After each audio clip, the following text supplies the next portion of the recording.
Live from WTVO 17 and your home team. Eyewitness News at 5 starts now.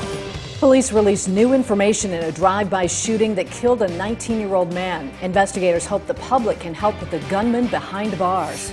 A state line chaplain is killed in a motorcycle accident. The community he served reflects on the legacy he leaves behind. Plus, no vaccine, no entry. Area colleges reveal plans for tackling COVID during the fall semester. Students say it should be up to them whether they roll up their sleeves. Good evening, I'm Mimi Murphy. And I'm Eric Wilson. Freeport police identify the man killed in a weekend shooting. Investigators say 19-year-old Marcus Price died in the attack. A 23-year-old man was also shot and is expected to survive. This happened Saturday at State Avenue and Frank Street. Officers say it was a drive-by shooting and is believed to be gang-related. Police spoke to a person of interest in Rockford. They were not charged. If you have any information about the shooting, call Freeport Police or State Line Area Crime Stoppers. Last Friday, police shut down a rural Winnebago County intersection while investigating a motorcycle accident. We've now learned that the victim of the crash was a pastor in Freeport. Alexis Carpello spoke with many organizations Pastor Dennis Gerard was a part of. They tell her he always put the community first. It feels like I've known him forever. Having Dennis at the police department was one of the best things that is, in my opinion, that has happened to this police department in the 27 years that I've been here. Last Friday, Pastor Dennis Gerard was killed in a motorcycle accident. The community now feeling the void he's left behind. He has always been here for our guys. At a moment's notice, if we needed anything, he would drop what he was doing and come to the police department and assist in whatever way he could. He was a benefit just not for our department. You know, he's a community benefit. I think he was a crutch, for many in the community for support. Both Voices Executive Director Beth Mescal and Freeport Police Chief Matthew Summers says Pastor Gerard loved motorcycles. I just talked to his wife today, and she described how it was his release when he was stressed out or just needed to get away. That's where he turned to, was his motorcycle. But as Laurel Street pastor, chaplain of the Freeport Police Department, and part of the board of directors for Stevenson County Voices, members describe him as a man that gave his all to his community. Always had, open hearts and hands for everyone involved, and he's going to be missed. And, to have that support and to have someone that you can count on to trust and to be open-minded and, open-hearted it's just a loss for our community. Reporting for your home team, I'm Alexis Carpello. Rockford police released more information about a deadly crash that killed 2 teenagers last week. Investigators say the car the pair was in was stolen. Thursday, first responders were called to Montague Road and Springfield Avenue.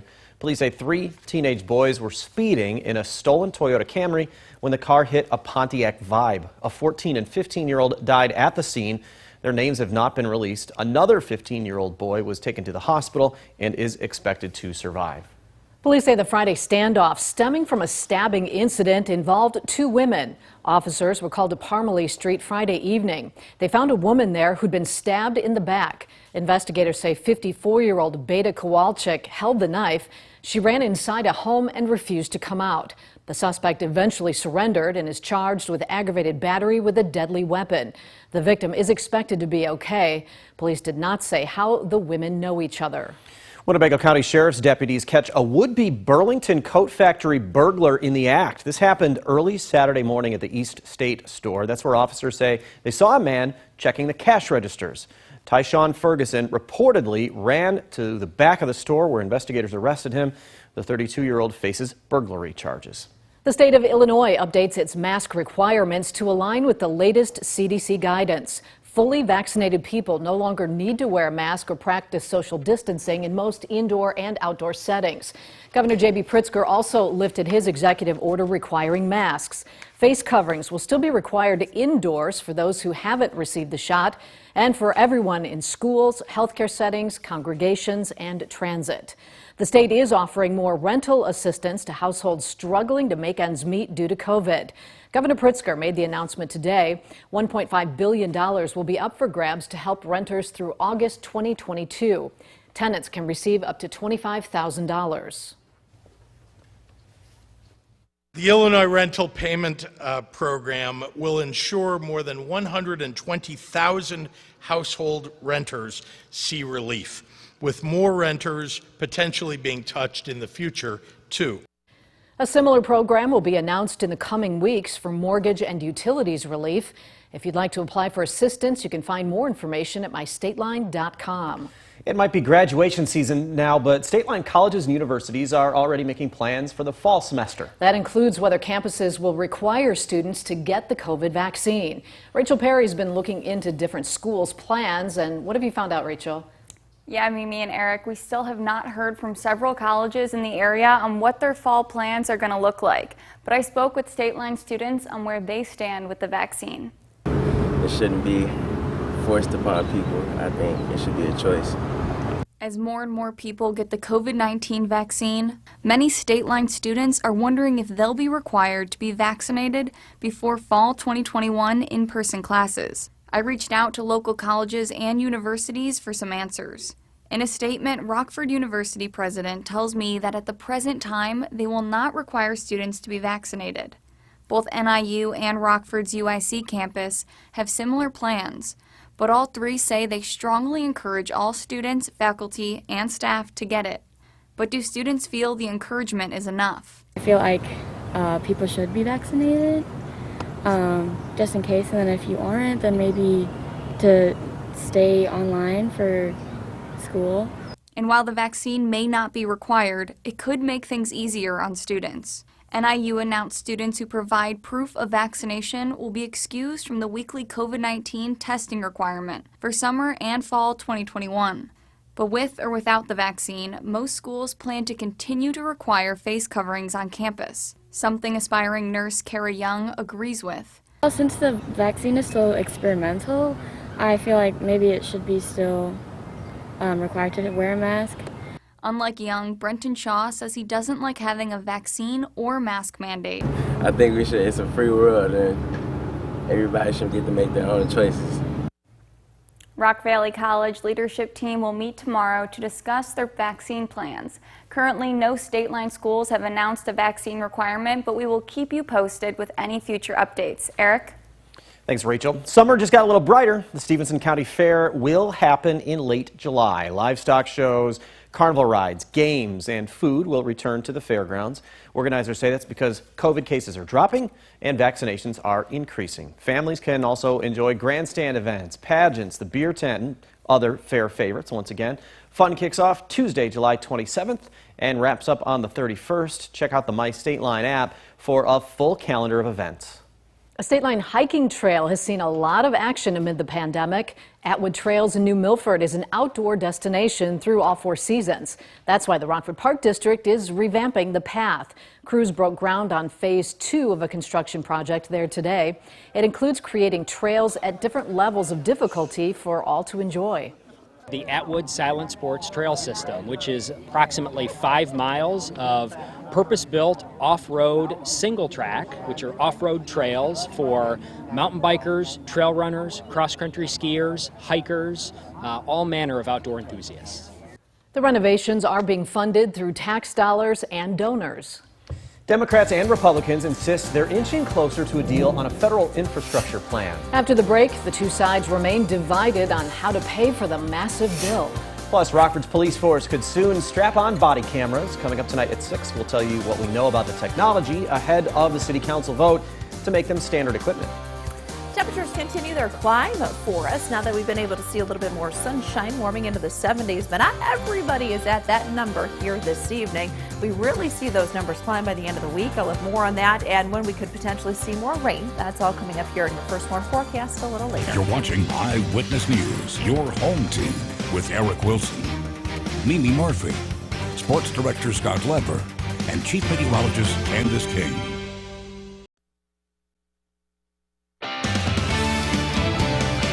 The White House and Republicans say they want to strike a deal on infrastructure by Memorial Day. But both sides appear to be far apart on the plan's details or even how to pay for it. Our Washington correspondent spoke with leaders today and has more on the sticking points as she keeps you connected to the nation's capital. We can get a bipartisan infrastructure bill pretty easily. After years of gridlock, Iowa Republican Senator Chuck Grassley says he's optimistic Republicans and Democrats can strike a deal on infrastructure by the end of the month. The programs that the president wants are very similar to what Republicans want. But he says what's not up for debate is raising taxes on corporations to fund it. The 2017 tax bill was so good for the economy that it shouldn't be messed with.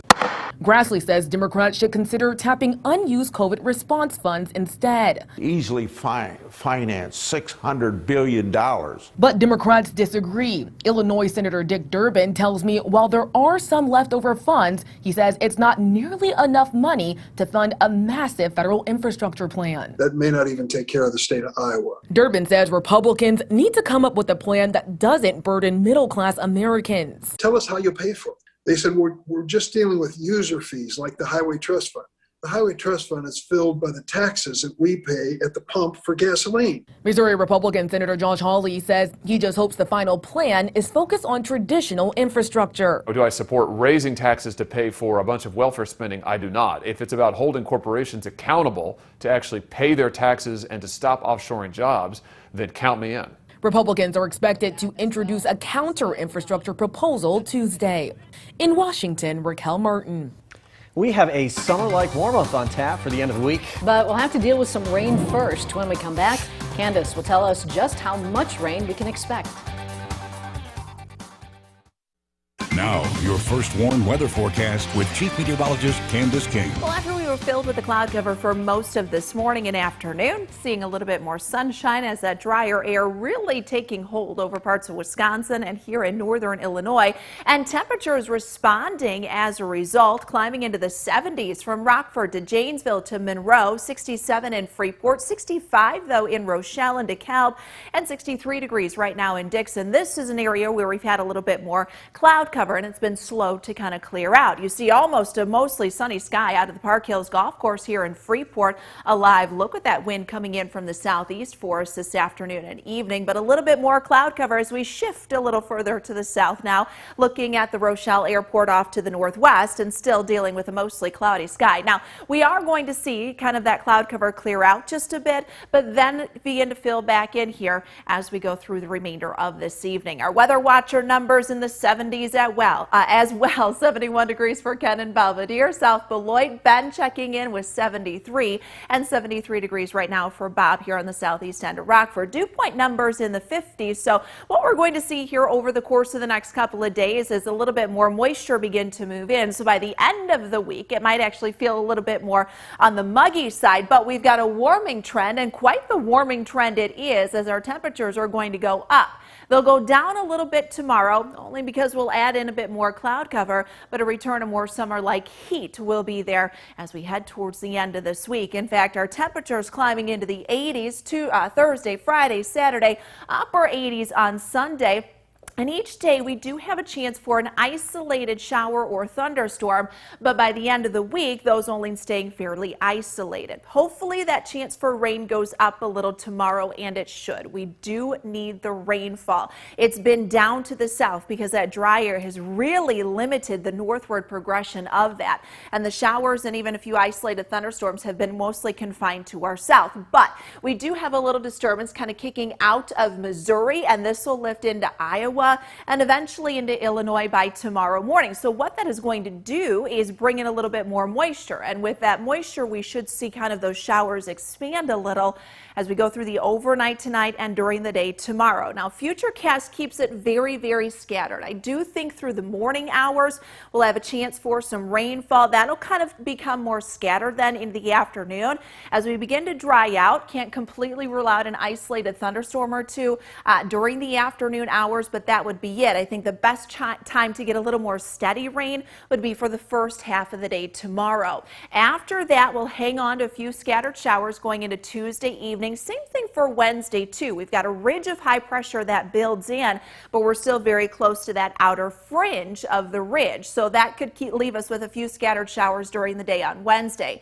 After that, that ridge of high pressure really begins to push westward, and that'll bring those temperatures up here as we head towards the end of this this week. So for tonight, we're down to 57 degrees, a dry and warm evening. Clouds will thicken up late, a few scattered showers during the day tomorrow. It is going to be windy tomorrow. That southeasterly wind gusting at times at about 30 miles per hour, temperature near 66. 79 on Wednesday. Here you go. We've got the 80s and those overnight lows too. Those numbers staying in the 60s through the end of the week.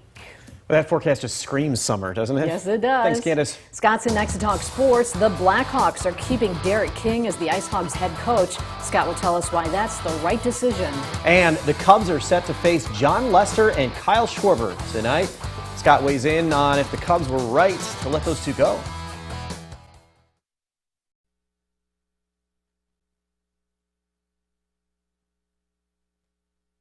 Now, the Napleton Sports Desk with Sports Director Scott Leber. The Ice Hogs have wrapped up their season. Their roster will no doubt be a bit different looking next season. New players will be added, others will be subtracted, but head coach Derek King isn't going anywhere. He and his assistants are being retained.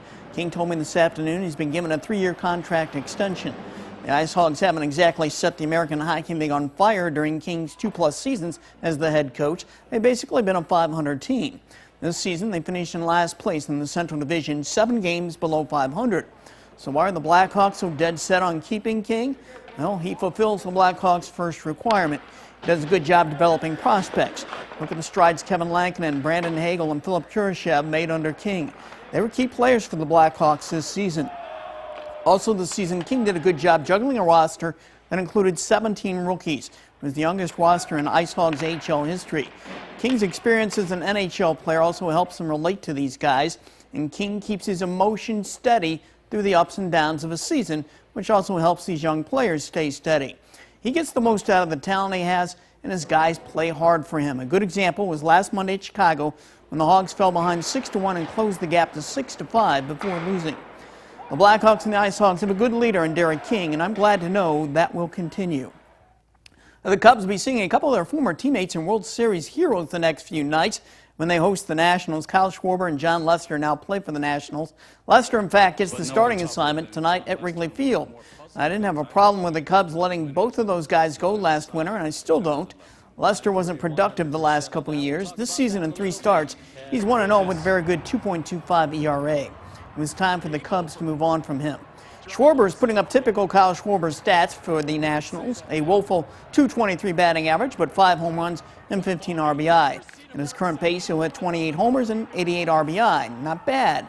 But the Cubs needed more contact hitters in their lineup. They passed on Schwarber, went for Jock Peterson's. Peterson's batting average is currently 30 points higher than Schwarber's, but he has only 1 home run. If you're a Cubs fan, I know you love these guys. They'll always be favorites based on 2016 alone. I expect both to get huge ovations tonight, but they're part of the Cubs' past now, and that's probably the way it should be. That's my take. We'll be right back.